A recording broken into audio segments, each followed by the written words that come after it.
Okay, what do we got going on?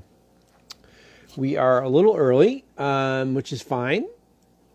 I am, before Emmanuel comes on, I thought I'd do a little housekeeping.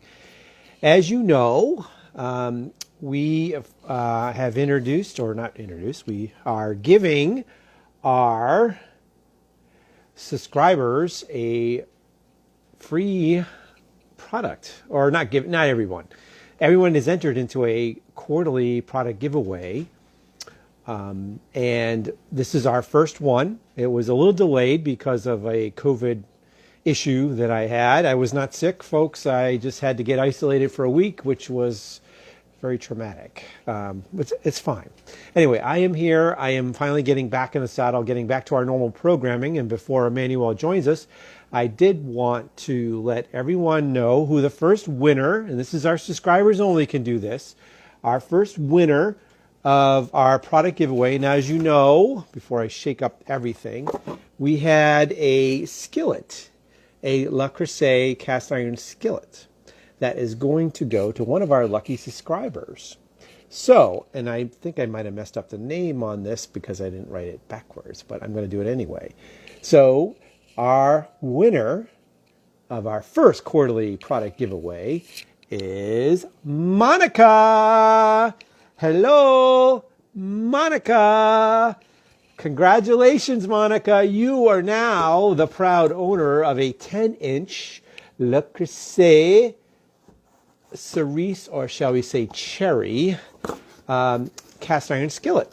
And I will make sure that you know how to take care of it, how to clean it, how to cook with it. And obviously I want you to watch some of our programming to make sure that you continue to watch how I use my cast iron skillet. So I am so happy to announce that in a few weeks, actually after I get vaccinated, I might have to hand deliver it to you because I believe you are in Massachusetts. So thank you very much for being a subscriber to Great American Nosh. We're really looking forward to a lot of great programming for 2021. And I see Hoodman Brown, or Emmanuel as we called him, is waiting to join. And he's going, what is going on with him? So let's see. All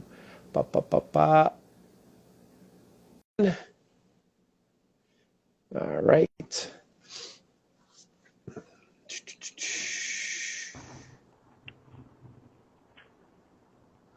There he is.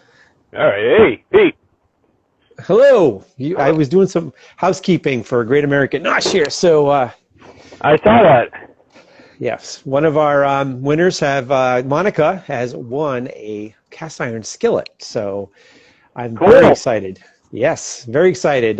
Cast iron, I love cast iron. So, and I cook a lot with cast iron. How you doing? Pretty good. Pretty good. I see you trimmed a little bit of the winter beard, and you're kind of moving toward the spring. I like to think so. I like to think that we are. Yes, awesome. Yeah, you could. My hair is so long, I don't even know what to do with it anymore. I'm getting my hair cut tomorrow. So are you? Yeah. Thank goodness. It's about time. All right. Well. We are, before I go into our little spiel, we are sticking with rosés because our last episode was so well received and I had such a good time with it. And it is spring. It is at the end of April here. So why not continue with rosés? And we'll go from there. So welcome, everyone. This is Wine and Three. I am Pete, founder of Great American Nosh. We focus on the mantra, eat, drink, and savor. We provide cooking instruction, food appreciation, beer and wine appreciation and education. And this is part of our wine education programming called Wine and Three. We do this every 2 weeks. Emmanuel Montevecchi is my trusted wine guy. He hello. Yeah, thank you. And every 2 weeks, he provides us 2 bottles of wine for us to learn about. And the Wine and Three, the 3 part is really, we usually have 3 kind of themes with our wines, where they come from, who they're, who makes them, It could be a variety of the grape. It could be a whole bunch of things, but usually it's more than 3 because we usually geek out. So I am going to just take the floor over and Manuel take the floor. I think last time I talked about how rosé is made, and I don't know if you wanted to go into that, and then obviously get into the background of all these wines. Okay, yeah. We'll go back into it quickly. We'll review it. Let me see here. Let me get a nice angle here. There you go. All right. So, yeah, okay. With rosés, we're looking at maceration. That's what's going on, okay? So we're talking skin contact, whereupon that's what gives the rosé its color, okay? It's a little bit more of a process than some other wines and wines that, for example, Cabernets or Chardonnays is more of there's more of a process. It's more time consuming. But rosés have been popular, and they're gaining a lot of popularity in the last, I don't know, we'll say 3 years especially. People drink them all year round, not just in the summer, in the hot weather, but people have been drinking them, even come December for holidays. So it's kind of a celebratory, libation, specific wine. And the other thing, I want to interject on this because I did a little more research on rosés, and I think 2 weeks ago we talked about how they're made, and you're talking about the maceration and some other methods we're going to go into. But from what I read, obviously there was a big craze in rosés many years ago, and also there was a big craze about white Zinfandel, which Americans were all into, and unfortunately that left, I guess, the impression that rosés were meant to be sweet. And rosés kind of went out of favor for a while, and now they've really come back with a flourish. And I think a lot of winemakers feel like they actually have to have a rosé as part of their offering, to round it out. I mean, just like a bunch of them now have sparkling wines as part of their product offering.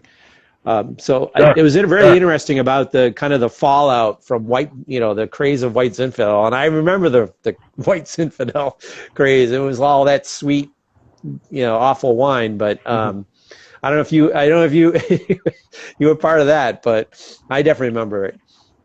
No, I wasn't, Pete. I mean, I guess, white Zinfandel has its place, but, we're talking, right, rosé, where the red grapes once again, you know what I mean? People have a misconception that, the grapes used, I've heard a few different things, but some people think it's a blend between red grapes and white grapes that come together. Yeah. Not true. Not true. That's true. You're right. You're right. And then that's actually one of the methods that we talked about a couple weeks ago. That's like the least used method is where they actually have vinified a white wine and vinified a red wine. And then they blend it, to make the rosé. But the most prevalent method is where they do take the red grapes, have them contact with the skin for a certain amount of time, 6 to 12 hours or something like that. And then they make the wine off of that. And then they take the grapes off the wine. The wine gets, pulled off the grapes. So I think that's the most prevalent method out there. Yes, it is, absolutely. I did some digging. Obviously we both, do our research. I actually heard a podcast where they featured rosés. And what sometimes happens with French producers, right? Because France, which we'll be talking about in a little while, is one of the major producers, of rosé, out of some out of Languedoc, but mainly out of Côte de Provence. So my point here is that the fact is the rosés sometimes are mixed with Vermentino. Actually, I've heard. Oh. All right. To give it a little something extra. So that's what they've been doing in France. Wow, I didn't. That time. Right. Really, they're doing with the Vermentino. I didn't even know that. So that's pretty interesting. Oh wait, I apologize. Maybe Verdillo. All right. That's the Spanish. That's the Spanish grape. So, yeah, that'd make more sense. All right. Hey, look, folks, we got extra education tonight. So Verdejo is more of an herbaceous white wine grape. Right. It's really grown exclusively in the Rosé region of Spain. It's not to be confused with what a grape that they use in Portugal for Madeira. Very high acidity, subtle bitterness. It's got more of a citrusy kind of nature to what it does. So it's kind of fascinating that they'll do that. Okay. Didn't know that. That's a good, interesting tip. Thank you. You're welcome. Yeah, always looking to see what other info is out there. Yeah, exactly. We gotta educate our folks here. All right, and then just to wrap up our methods of rosé, and obviously we talked about some of the regions. There's another method we call the Saignée method, where winemakers, what they'll do is when they're making red wine, they will bleed off a little bit of the grape juice below the skins to make rosé, and then the rest of the wine they keep in the tank, and they'll make whatever red they're making. That's kind of an interesting, and it's more expensive to do that. Obviously, you're making two wines, from another tank, but you have to have another tank, to do all that. So it's a little bit more costly. Not a lot of people make that method, but again, it's still out there. And obviously the maceration method, which you discussed. So let's move into the wines that you picked. Cool. Which one? I mean, we got some interesting backgrounds into these folks. Some more than others, but let's see what we got. Okay, so let's start actually just this talking points here with this one here. The Mascota Vineyard. Yep. Okay. All right. Yep. Beautiful. Label. Here we go. Yeah. Great. So Mascota actually is known for Cabernets. They make some Malbecs. Mascota is, we're looking at Argentina, obviously. Mm-hmm. I chose this wine because it's a Malbec Rosé, because some people might not be too familiar with a Malbec Rosé. So, but Mascota is very well established. Making wines. They make all kind of varietals, but they're known for their Cabernet. Mm-hmm. Whereupon the actual winemaker, Opie Sadler, Opie. Great. Yeah. Mm-hmm. So he is the man basically behind Mascota wines. Awesome. He's won some awards. He's been doing it for a while. Over 20 years. But even more. I actually have more. He got more length in there. His average age of his vineyards are about 30 years old. So okay, over 20. Yep. So okay. But so the piece being here with this particular Mascota wine is, like I say, it's a little different because some people don't think of Malbecs when they think of rosés. Yeah. As well as it's going to have a little bit of a different profile than the other one we're going to get into. But as far as Mascota is concerned, like I say, I deal a lot in their portfolio. I deal with a lot of their wines, but mainly their red wines. Some of their Malbecs, but a lot of their Cabernets have won awards. Very nice wines within those varietals of they're a good representation within those varietals. Interesting. So I got. Let me do my my visuals for everyone who doesn't. I always do this. So here's this is Opie. There he is. There he is. This is him when he's clean shaven. Right now he's got the the scruffiness look like you do, my friend. Oh yeah. He does. So that's Opie. And then this is a view from one of his vineyards. Now this is one of my favorite pictures, but look at that. Yeah, look at that. Oh my goodness. Majestic. Oh, I'd love to take a little chair and just like an Adirondack chair and just sit there and just hang out. Just hang out. Look at what's going on. Maybe have a glass of wine or two. A bottle or two. And so I did some more digging like you did. So I heard that his grandfather was Austrian, and his grandfather migrated in 1908 to Argentina. And the reason why is because I guess, well, I don't know about the reason why he went to Argentina in particular, but he loved mountains, and he was like a more of a, he loved to tinker in the garden a little bit, we call it puttering around, putter in the garden, digging in dirt, and he loved to plant things. And I guess he bought I didn't understand what this meant, but he said he bought a Chiquita cellar. And I don't know if that's the Chiquita banana brand, or I don't know what Chiquita means other than the brand. And yeah, it's a good question. I'm not sure. Yeah, it's really strange. And then the wine cellars, because he grew up in this wine environment, and he used to hang out in the cellars, and they were full of bats. So yes. And so there's a lot of bat references into a lot of his stuff. There's actually one, to interject, there's actually one called Big Bat. That's right, Big Bat. It's a big Cabernet from 2013. Old Cabernet, Yeah. Typical. Boom. Yeah, typical of Argentina. Yeah. And it's Uco Valley Cabernet too, so it's definitely Uco Valley. Definitely a little bit different. Mascota is actually located in, was it Maipú, Mendoza, which is really it's really the most prestigious area in Argentina for grape growing. And the other, let me see, what was the other interesting things I got on him? He created the number one wine called Uname, is that what it is? Unaname. Yep. It was the number one wine, I believe, for Total Wine in 2017. That's right. You got a lot of great rewards for that wine. So, he's been, like you said, he's been around, 20, 30 years. He's really known for growing, Cabernet Sauvignon, Malbec, Cab Franc, and Shiraz. Yep. That obviously is a nice little branch out to him, obviously, to Rosé. And what was some interesting things? He's got 1, 2, 3, 4, 5 different kind of brands. He's probably got 20, 25 different kind of wines in each of those. Like a total. So he's a prestigious winemaker.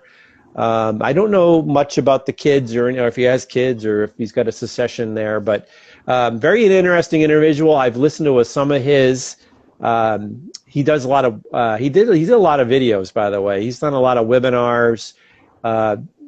Teaching people how to make wine. He has a lot of.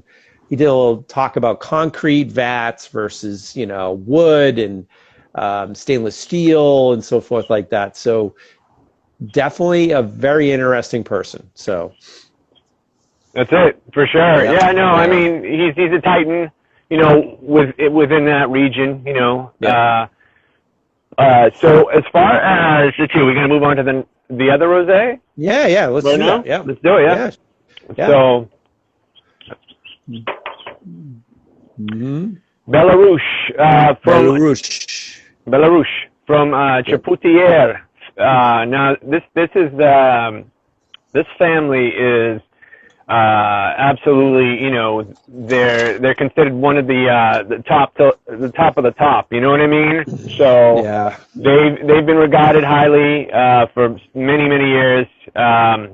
It's a family affair too. Michel Chapoutier. Yep, that's right. Michel Chapoutier. He's the sort of the grand he orchestrates. He has been orchestrating and taking care of the vineyards and making wine. But there's also Matilda. Matilda Chapoutier. I got a picture of her. But she has a separate line of wines. Yeah. Yep. There's Matilda. Yep. Yep. And she wanted to create her own wine. She's got her own little brand and everything. Yeah, that was pretty cool. Right. Yeah. And then you got the son, Maxime. I think he's here. The guy in the red shirt. He doesn't really have that like what Matilda does. I think he's more involved in the operations of the company. Right. More so than Matilda. Matilda's more of the wine making side and obviously on the marketing side. So that's right. Very interesting. And then there's so many pictures of Michel. This is one of my goofier ones that I can find, and I actually like this one. Yeah, it's when he was a little bit younger. And I don't want to take too much of your thunder here, but this is a 7th generation winery. As you mentioned, it's a family affair. I guess the only way I could find this was actually digging. He actually bought the winery in Hermitage. Now, we'll talk to people about Hermitage, but he bought the winery in Hermitage from his grandfather when he said it was actually on the verge of bankruptcy. And he bought it. What did he say? Oh my goodness, I have to get this right. He bought it in 1989 when he was like 26, 27 years old.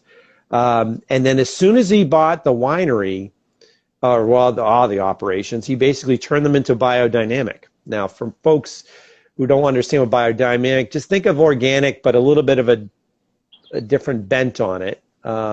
He talks a little bit about biodynamic. I can't even describe biodynamic versus organic. Maybe that's another episode. But the biodynamic, Pete, because I chose it for that specific. Oh, good. Reason. Oh, perfect. Yeah. Segue. Here we go. Segue. Right.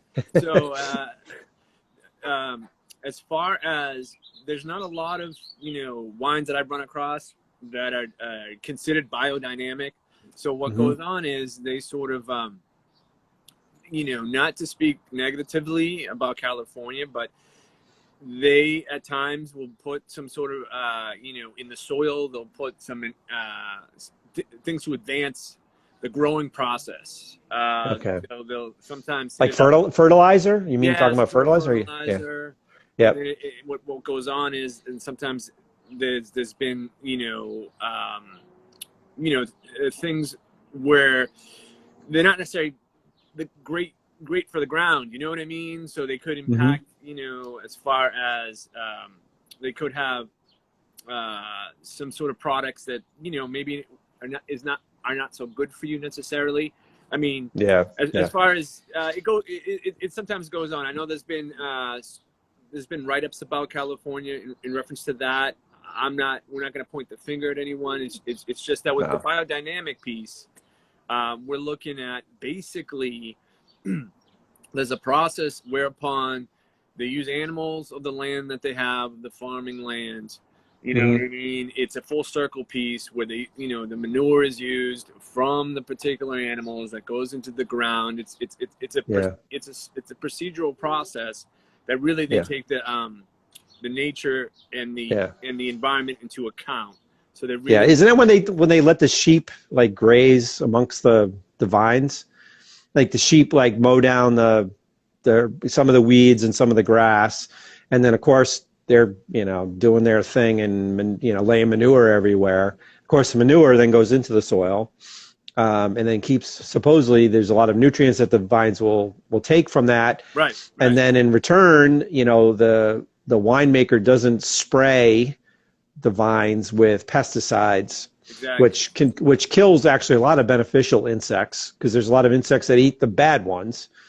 But I guess the downside, to a lot of the growers is that the yield is a lot lower, because sometimes the weaker, it's a good thing. It's sometimes the weaker plants will get killed, but again, you don't want to see a 50-year-old vine go down because you didn't spray it. But then if you're really dedicated to, the biodynamic world, you have to let it go. You have to cull it, which it's tough. It's tough for a winemaker to see that. So.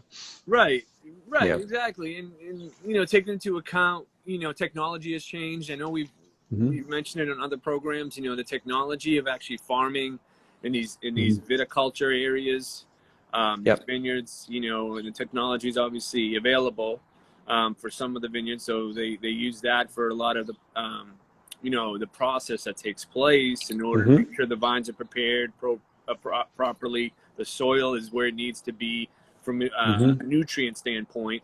So the thing about Chapoutier is they've been doing it for a while. They are biodynamic, where they are regarded as such.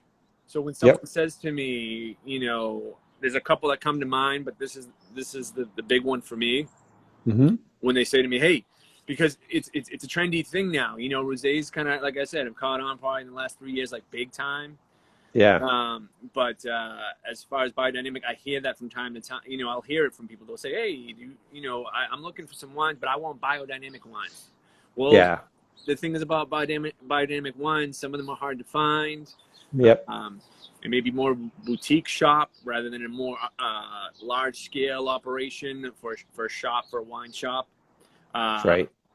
But the piece is like they basically, there's a sustainability piece, and it's just it's a very like intrinsic sort of way of farming the land and the whole process of wine making. It's almost like the when we featured Lodi many episodes ago, where they have these things called Lodi rules, and I think a lot of the Lodi rules really are rooted in biodynamic approach. Yeah, absolutely. Yeah. Yep, exactly. Remember, they had like a sustainability association over there in Lodi, right? Yeah, exactly. It's like a certification or something, like, you know, and I think the wines that we featured, actually, one of them, I forget which one it was. Or maybe it was the Freak Show or the Michael David was really into the Lodi rules. So they definitely had that certification. Yes. So the other thing on Chapoutier, we talked about Hermitage. Now, folks, if you don't know Hermitage is in Northern Rhone. It is well known, I think, for their Syrah. If I got the Syrah right, Hermitage. Yes. Yeah. All right. Yes. So I got my notes. in Hermitage is this little speck of an appellation. It's surrounded by other appellations in Northern Rhone. They're right on the river, and is this just majestic, dramatic hill overlooking the town of Tanla Hermitage. This is one of their shots. You could see that, like, the steepness of that hill, and that sign is just very prominent from the town. Picturesque.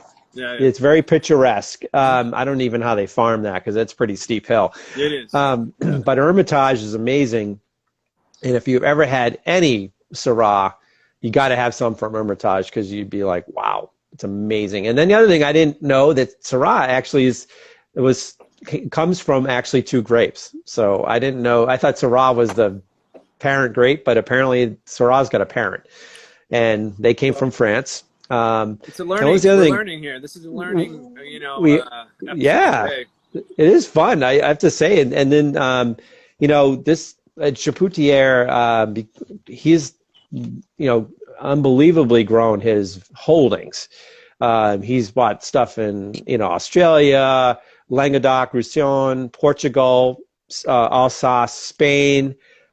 He's definitely expanded his reach. Absolutely. And obviously now he's got the kids involved. So now the kids are involved. So obviously he's, and his big thing, he really pushes on everything I've seen and all the research I did, focus on terroir.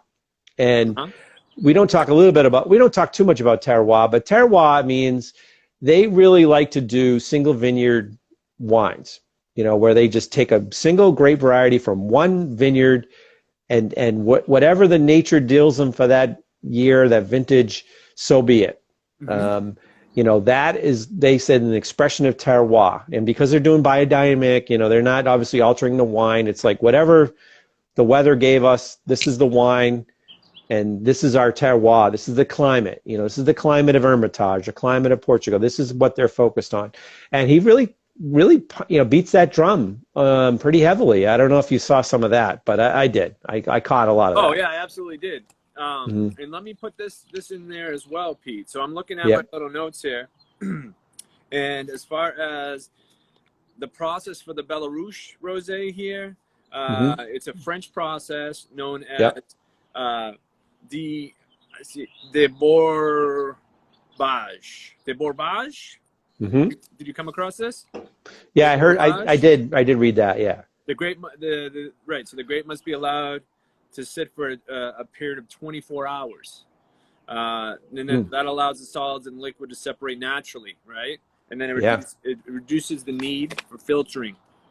And so the ancient technique is abandoned by a lot of wineries, but Chapoutier still does it. So that's kind of cool too with that, and the piece of being biodynamic, you know.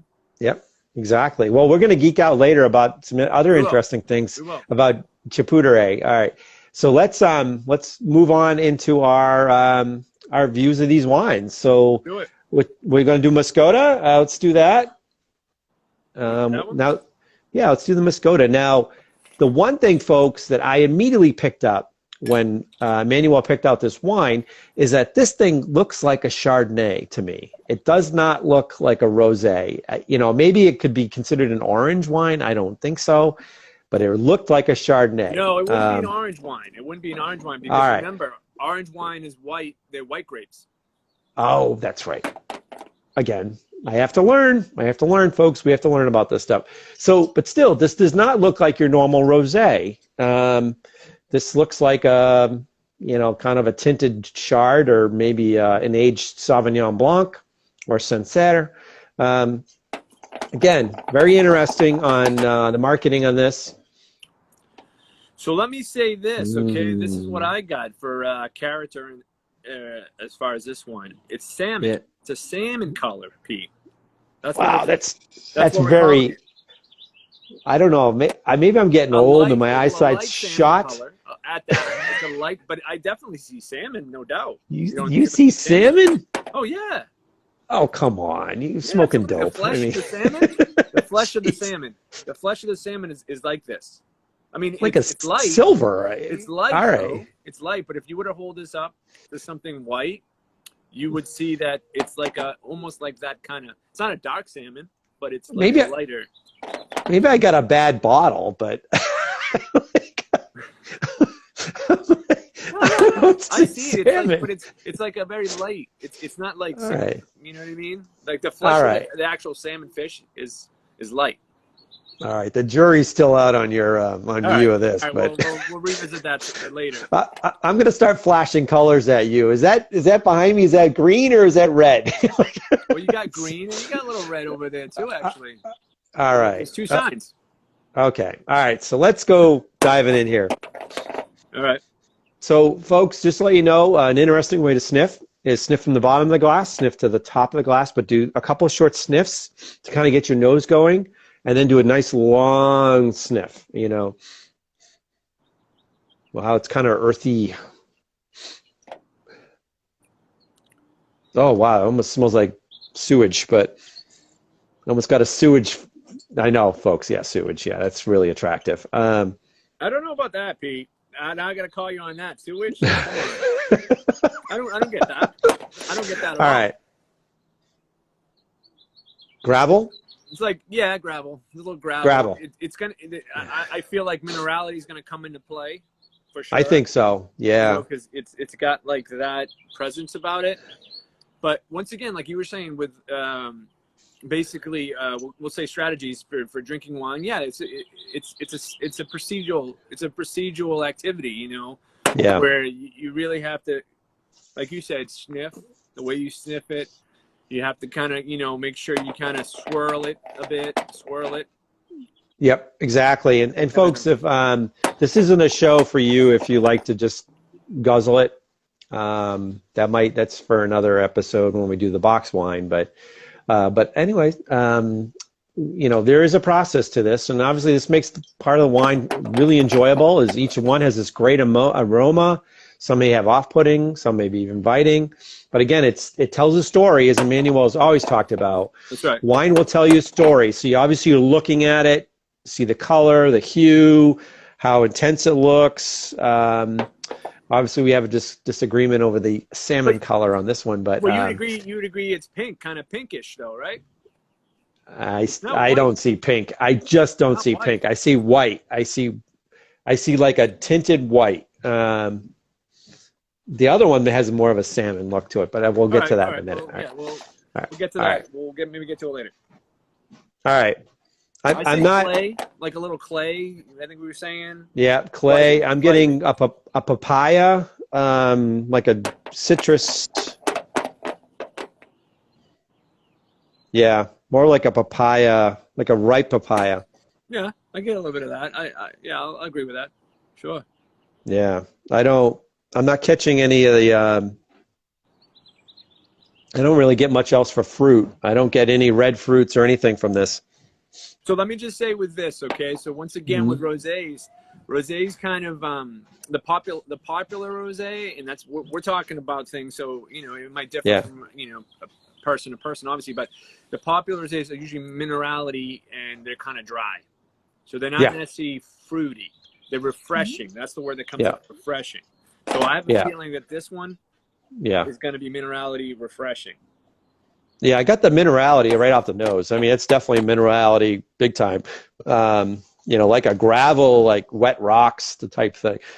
There you are. And then the citric, kind of that Josh citrus note. Right. Yeah. Here we go. All right, I'm going to go diving in. All right, my friend. Go.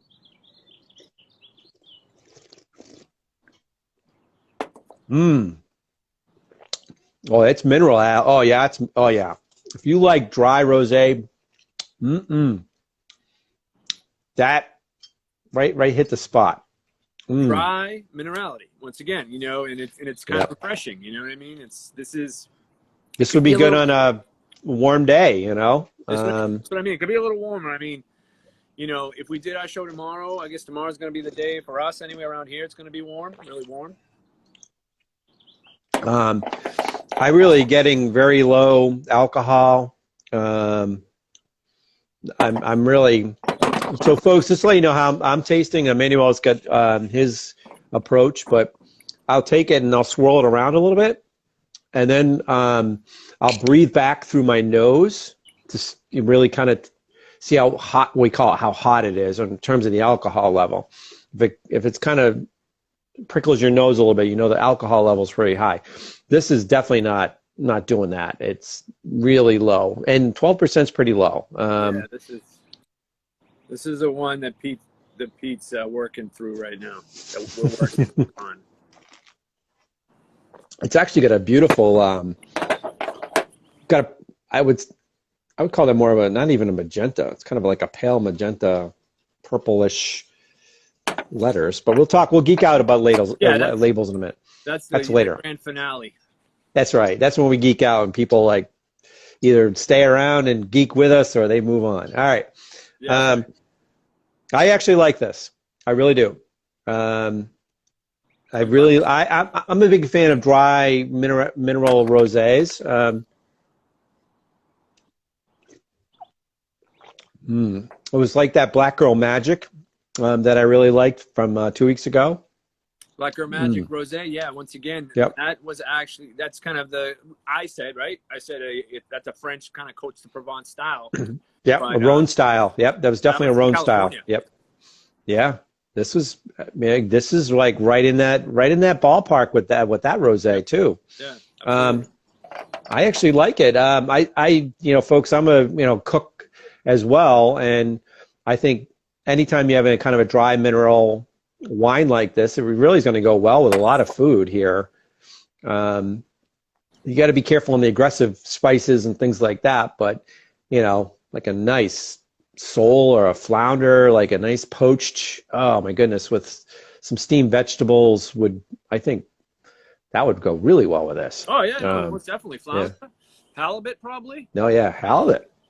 Yeah, I wouldn't grill the halibut. I'd probably do a poached halibut, but fair enough. Yeah. All right, that's pretty good. I like that. That's very good. I'm very glad, sir. Once again, though, this rosé is a Malbec rosé. It's not a French. It's not a French rosé. This is from that Argentina, Mendoza kind of area. Andes.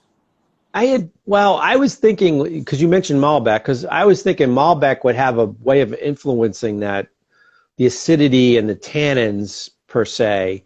I got a little bit of the tannin, but that was about it. It wasn't grippy tannins or heavy tannins, but it was definitely some tannin to it. In terms of the finish, I'd say short to medium, if that. It was definitely no long finish here, but they say long finish in some of the notes I read, but I didn't get a long finish, but it lingers for a little while. I mean, long is I mean, there's a little finish there, yeah. but it's there's finish. Yeah, I don't feel it really long. It just enough to. Yeah, absolutely. It's not like that for me either. Yeah, exactly. All right, so let's move on to what I think is more of a salmon color. This is my lighting here is not showing this right.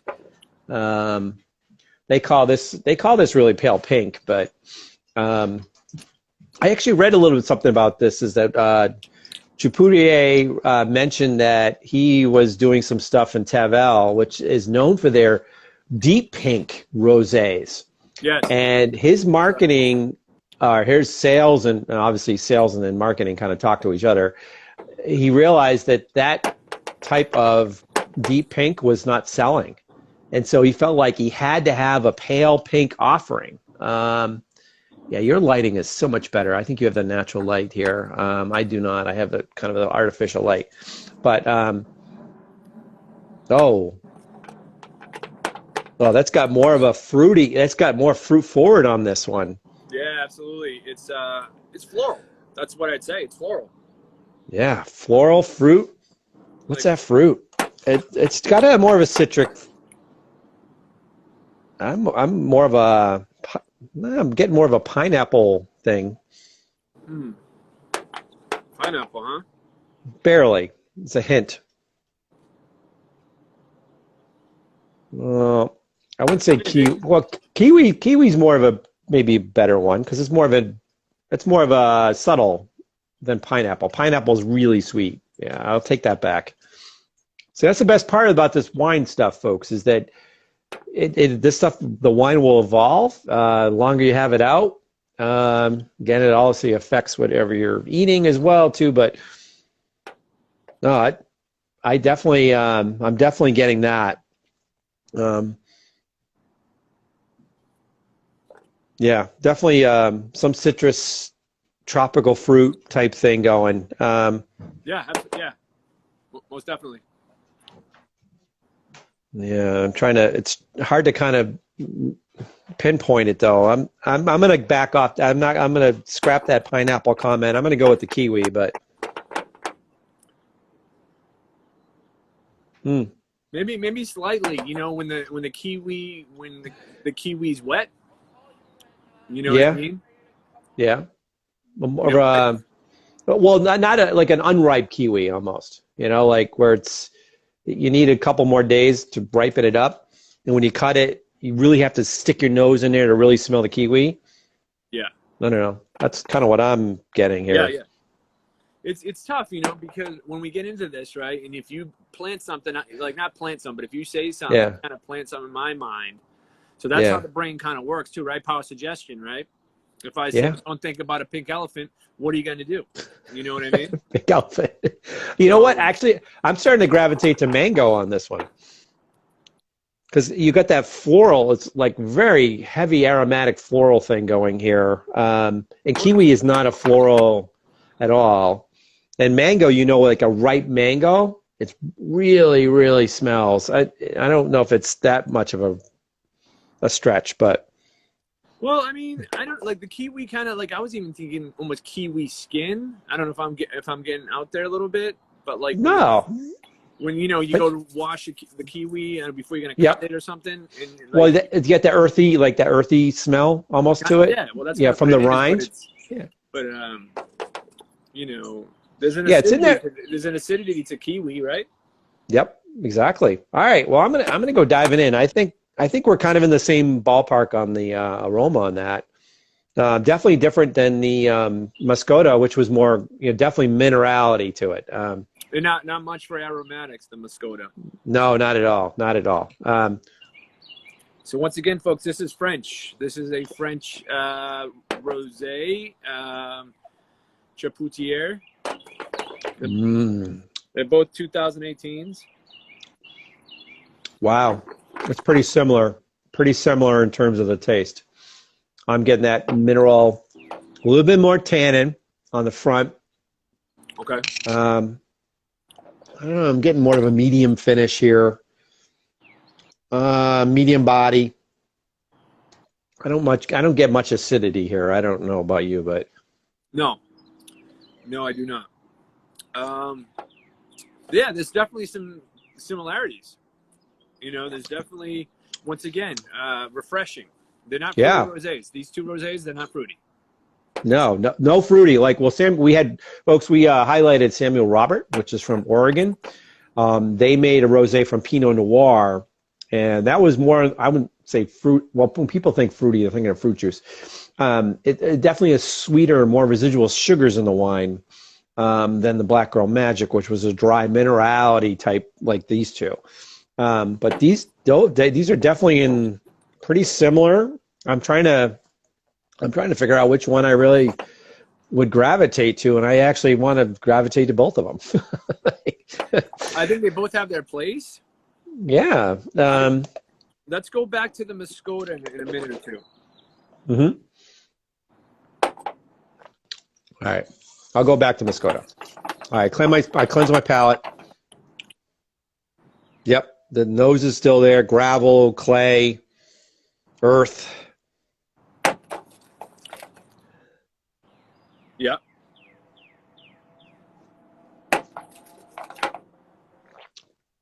All right, now the tannin's coming through right on that top end now. All right. And then it falls off.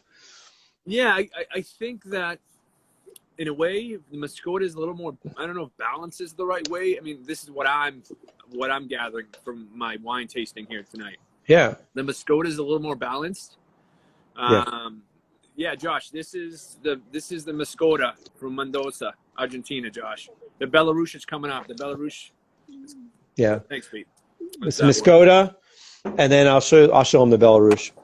There you go. Here's the Belarus from Rhone. I don't know where from Rhone. It was Côtes de Rhone, so it's obviously all the villages around it. Yeah, definitely. All right, so now I'm going to go back to the Belarus.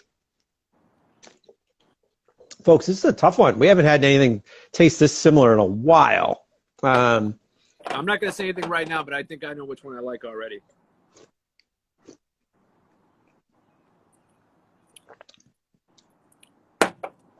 Yeah, you got it. I think the tannins, the acidity really carries through on this Belarus. It really comes back to the middle of the tongue, goes all the way back. I think the Mascota is more of a front end wine. I don't know. All right, what's your verdict? Come on, don't hold back. All right, hold on. I want to just give it one more. This is a little different from other episodes. I want to give it one more over. Go around again. It's right on the front end. That Mascota front end, and then it's a finish, but it doesn't disappear. But all front end for me on the Mascota. Now, okay, I can appreciate that. I'm with you there. All right, now we're going to go to the Belarus. I cleanse my palate a bit.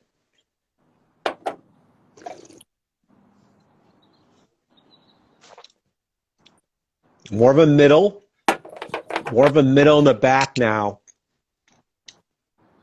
I don't know. I think if you put these two wines together, I think they would have a complete story. Front, middle, back. I think. Mm-hmm. Go ahead. No. Sorry, were you gonna say one more thing? No. No, go ahead. I'm done. Okay. So, I'm thinking both refreshing. This is the way I'm going about it. Okay, both refreshing. What they have in common? Both refreshing. Both sort of dry. Mm-hmm. I think the acidity may be a little bit more. What are we saying? When the Mascota is a little more acidic? Yeah. Yeah. So the Mascota is a little more acidic. A little more tannin, a little bit more tannin to it. And then as for the the differences, I would say for me, I would say Mascota is more of a front end. More of a front end wine, and the Belarus is more of a middle to end wine. Okay. Doesn't mean they're missing those pieces. I just feel like if you put them together, I think they would be totally complete and total balanced. I think I'm not saying they're completely unbalanced. I just say they're just not as they're missing some elements, I would say. Slightly. No, like slightly. You know, like I say, this is a front end wine, the Mascota. It doesn't mean it's bad on the back end. It just doesn't. It's not. It's just very elegant, very just there. So it gives you all it gives you all it's got in the beginning, and then at Yeah, the end it doesn't give you much. that's right. That's fair. I would say that's a fair appraisal of the wines. Okay. Yes, exactly. Thank you for rewording my stumbling No. characterizations. You're good, Pete. And then the Belarus is the opposite, where it's giving all of what it's got. Yeah. Really on that middle to back, back end of the whole thing. The front end is just not as pronounced as the Mascota. So. Right, but with that said, when the front end, the Mascota is more pronounced, the Chapoutier maybe is a little muted. We'll say. Yep. That's right. Yeah. So, but the Chapoutier has more aromatics, I think. It offers more to the olfactory system. Once again, you're kind of smelling the wine. You're analyzing it in that manner. Yep. What properties it has. I think. Let me interject, because both of them have a pretty good aroma. I think the Chapoutier is a little bit more, though. It has a little more to offer. Yeah, it's got multiple aromas going on. The Mascota is just all about dirt, or clay or whatever, or gravel. Clay. We don't want to say dirt, clay. Well, if you smell potting soil, you know what I'm talking about. Potting soil is a little more like, sophisticated. When someone says dirt, I think, you know what I mean? Well, you're thinking of not attractive smelling dirt, or loam or anything like that. You're thinking of just, I think of dirt in my yard. You know what I mean? I don't know.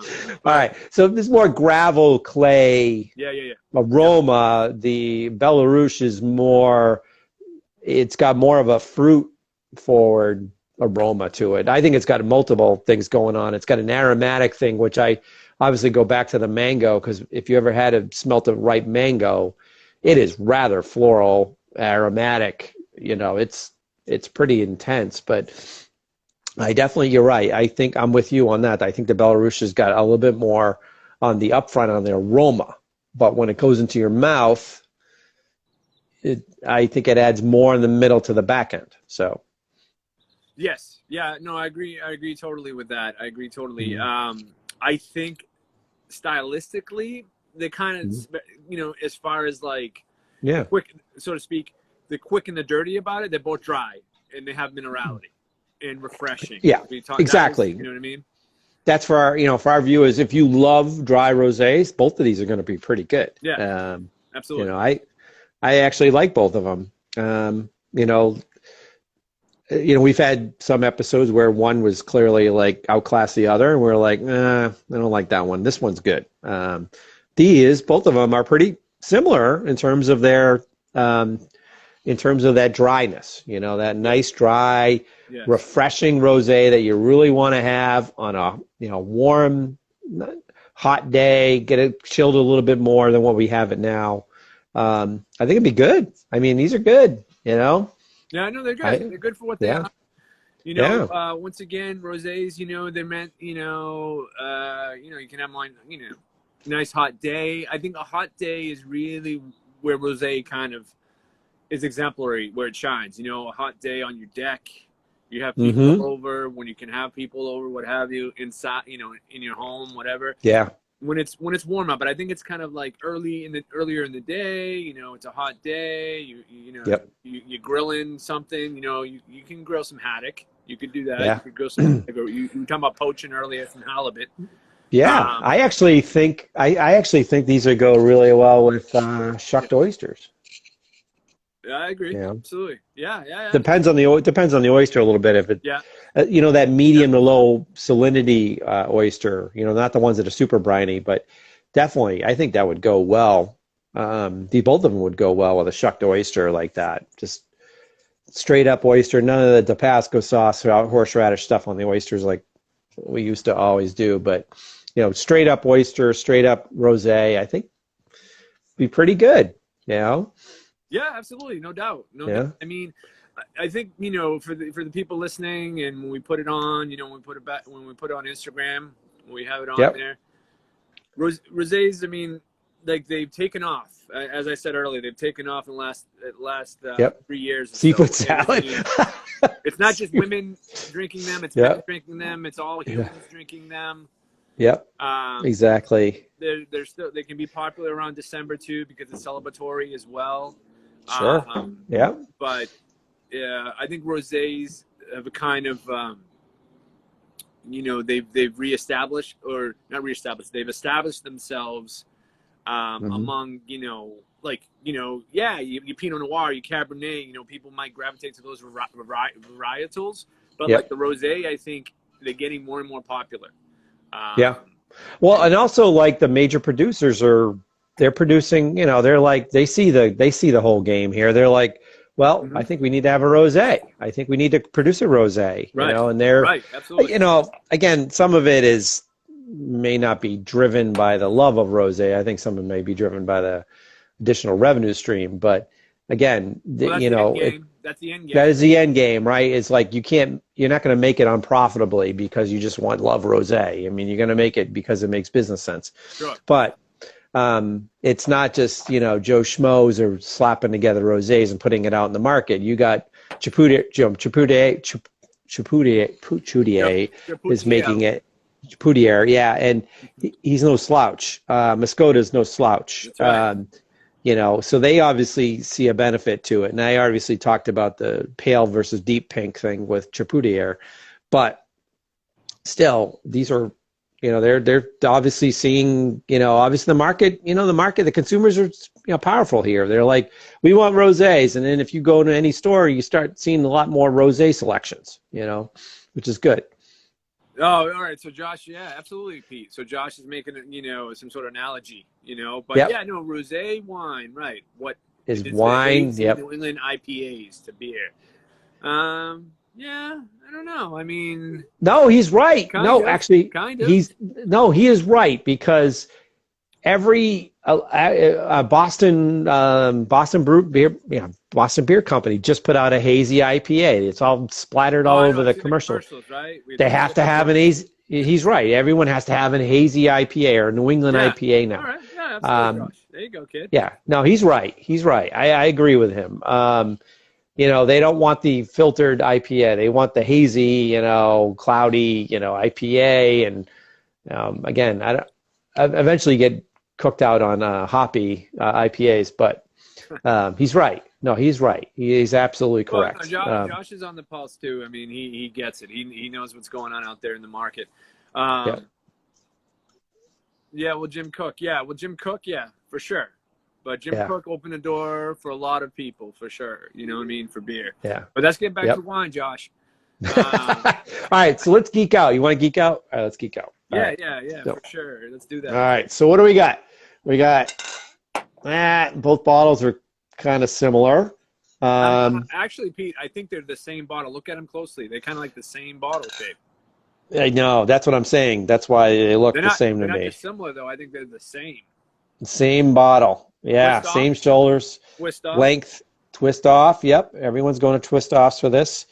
Same vintage. The label of Mascota is interesting. I couldn't figure out what that was. I didn't know if that was like a mountain on the side or what, or I don't know. That might be Matilda's, doing, but you got kind of Opie's signature on there, which is kind of cool. It's kind of that Opus 1. Yeah, no, this is Mascota, right? Matilda is Chapoutier.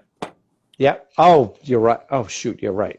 I take that back. All right. So anyway, this signature thing, I know you are here to help. I'm way off base here. Good. But Opie's got his little signature on here. Opie Sadler.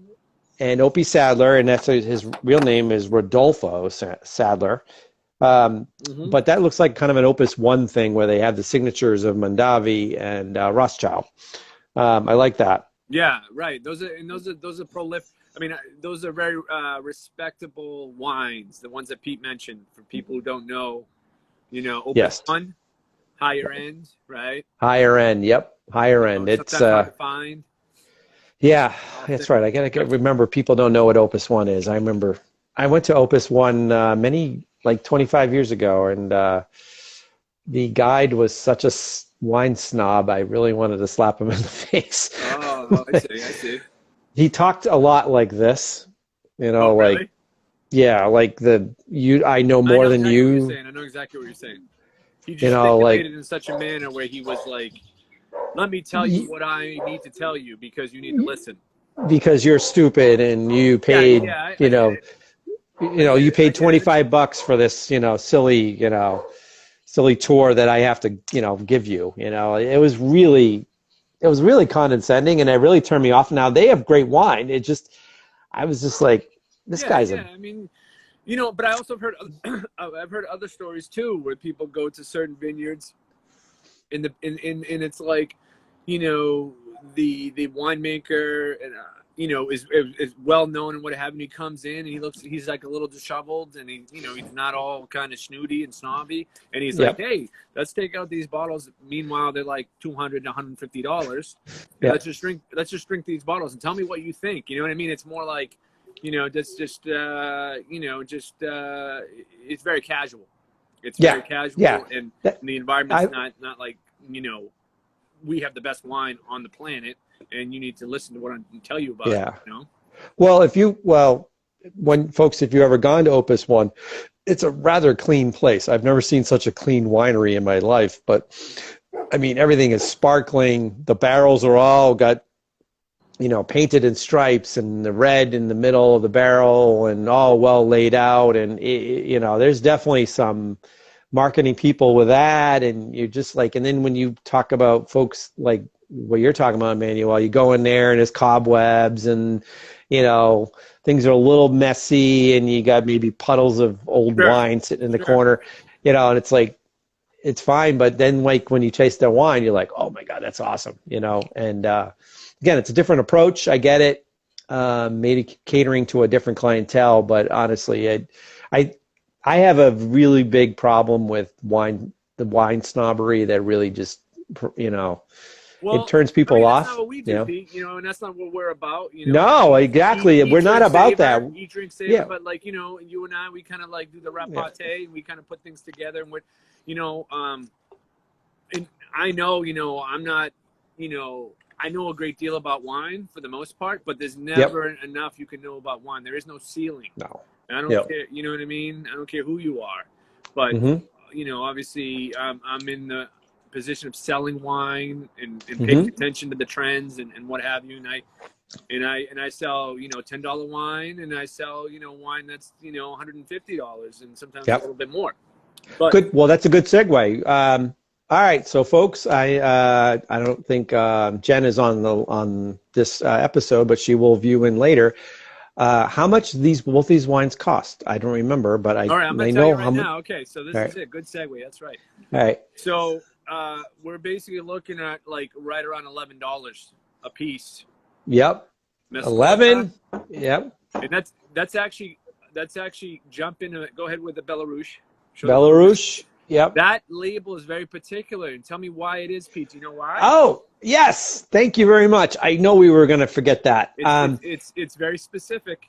There's little raised dots on this whole label. This is cool. And if you are blind, you actually would be able to read the label because it's in Braille. That's right. That is brilliant. Brilliant, brilliant, brilliant. I love that. I love how they're realizing there's a consumer that, they can't see the label and they really need to be able to read it, and they really need to know what they're buying. Now, sometimes the people they're not in there with the store all the time with someone else to help them out. You know what? They're coming in there by themselves and they're trying to grab and understand, they'll obviously know where the section they're in when somebody will tell them, but they really would love to be able to read Braille on a label. I think that is cool. It's very interesting. Now the thing is, I heard from Nolden, our friend Nolden. I talk to Nolden from time to time. Nolden's a sommelier. He's gone through some of the WSET, so he's very knowledgeable. So I pick his brain a lot. Yeah.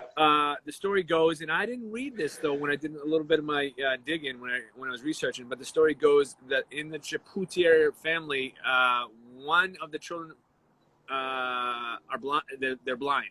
That is how it got initiated. That is That is really, that's the what do you call it? The beginnings of that. was it this generation or was it a previous generation? Well, I think it was a previous generation. Okay. I don't have a Yep. name. I don't have a name, Yep. but this is what I heard Yeah. from Golden. So it's Michelle and Corinne are the mom and dad, and Maxime and Mathilde are the kids.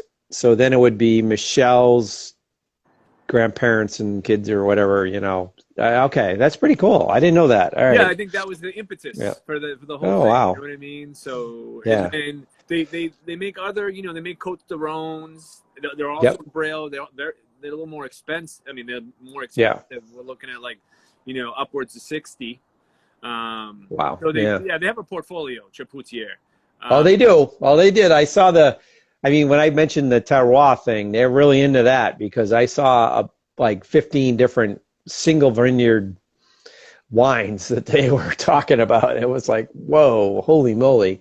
They do not fool around. And folks, just to let you know, this is one of their vineyards from Hermitage. I showed this earlier, but just in case you're viewing it later, look at that. That is amazing. I hate to be blind, you know, going up that hill. Like, whoa. No, that would not be good. That would not be good. Yes, exactly. That's an accident waiting to happen. Yep. And then no particular. We always talk about punts. These are these little indentations. Nothing fancy about these things. Nothing there. They're medium size. Same thing with the Mascota. Like I said, I think Mascota and Chapoutier buy the same bottles from the same vendor, if they ask me. But right. Like I say, they're like the same bottle. You know, obviously different. You know, with labeling, but both twist offs, like I was saying earlier. Yep. Yeah, twist offs. Yep, exactly. Yeah, the whole cork debate should be done by now, unless you're doing red wine. But for the most part, yeah, I'm with you. How are we doing on time? Because I don't have my watch. That's I have no idea. No, we probably got about 3 minutes, 4 minutes, say. We got about 4 minutes. Yeah. All right. Well, I know my friend Phil joined for the first time. I didn't get a chance to say hello to him. Thanks for joining, Phil. And if I play my cards right, one of these days I will get to travel to France within 12 months. So, and where will I go? I don't know. There's so many places to go in France. I would love to go to the Loire Valley. I would love to go to Rhone. I'd love to go to Languedoc. I'd love to go to the south of France, Provence, where you know, the Chapoutiers are really hanging out these days. So I'd love to go there. You know, Burgundy and Bordeaux, of course, but I would like to be near the ocean. And I think absolutely. Yeah, I think Languedoc Roussillon would be a good place to go. Yeah. I agree 100%. Yes. So I think, you know, this episode, you know, summing up some things here, this episode is a little bit different because both the rosés we liked both wines, I think, almost equally, sort of. Yeah. In they're similar. There's some similarities there. Yeah, exactly. You know, where it's just, you got minerality and dryness, not fruity, because some of the rosés can be fruity, and not all rosés are fruity. Once again, we got some, you know, I think the dry and minerality ones are the refreshing ones. The fruity ones, it's a little more trickier maybe to. Yeah, they're easy drinking. Pair them with food. You can't pair them with food as much. I think the Samuel Robert, the one we had 2 weeks ago, was on the fruitier side. Black Girl Magic, these two are on the dry minerality side. Again, I like the Samuel Robert one. I thought that was very easy drinking.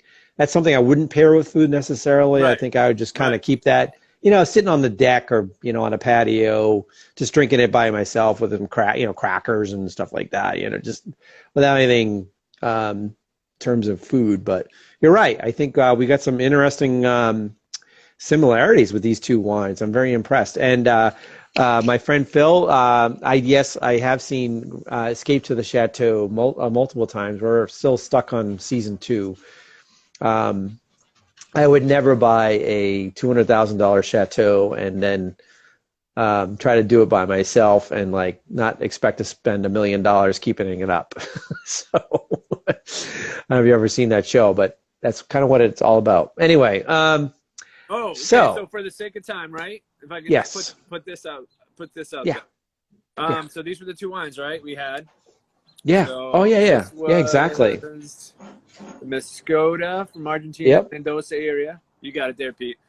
Yeah, exactly. Chapoutier, leave that one up there for a couple minutes. Yeah. If you would, please. So that one, once again, the reason why I brought that to the forefront for our little wine programming today is because that is a biodynamic wine, folks. So if you think of a biodynamic, think of Chapoutier. They make reds. Chapoutier. Make, other French reds. Mm-hmm. Cote de Rones. They also make other wines. But so there you go. Because biodynamic is a hot spot. These hot. As far as wine talk and people who want to get into wines, it's all about organic. Oh, what kind of organic wines you have? Well, what kind of organic wines you have, and also what kind of biodynamic. Good to see you, Josh. Take care, buddy. Yep, he just want to say goodbye, so I just want to say hello. Okay, go ahead. All right, nice. Thanks, Josh. Yep. Yeah, thanks for joining, my friend. All right, kid. So I think that sums it up. I think pretty well. Yeah. Yeah, exactly. And I did want to just let people know pretty soon Manuel and I are going to be doing a couple things a little extra.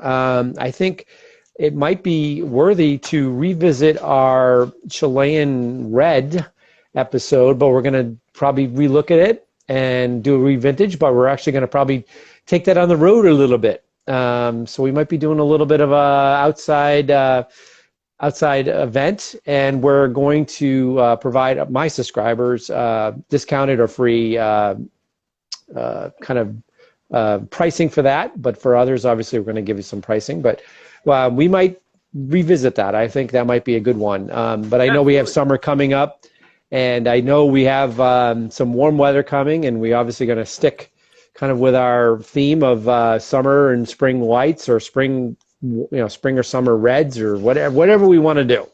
So again, this is our programming is up to us, which we love. And Emmanuel always comes through with some great wine. Again, folks, pretty good wine. Definitely enjoy yourselves. As I always say, eat, drink, savor. And if Emmanuel has anything left to say before we sign off. No, I think, we kind of touched upon a lot of things this particular episode. I think people can, stay tuned for the next episode in a couple weeks. Yep, exactly. We're going to probably get in, I'm thinking white wines. I'm not going to say which ones, but I think we'll get into white wines now. Sure. And then we might mix it up down the road in another month, and we'll get into rosés again, maybe. Yeah. And remember, folks, we are definitely, just to let you know, for those folks who boat people, beach people, you have a big party coming up, we are definitely doing a box wine episode, probably before July 4th, just to let you know, because I'm having a big party in my house for my daughter. That's right. Folks, my daughter is graduating high school. It's a big event. It's obviously we're going to do it with July 4th, so going to have a really good big celebration. We're going to have a lot of people at the house. I can't be cracking open bottles of wine, so we're definitely going to do the box wine. So I definitely want to do my research on what to serve my guests. So stay tuned for that, folks. We're going to definitely do a box wine special. So. Oh yeah, it's coming. All right. Well, as I say, eat, drink, savor. Thank you, Emmanuel, very much. I really appreciate the two wines you've picked out for us. You got it. And in 2 weeks, stay tuned. Take care, folks. Salud. Salud.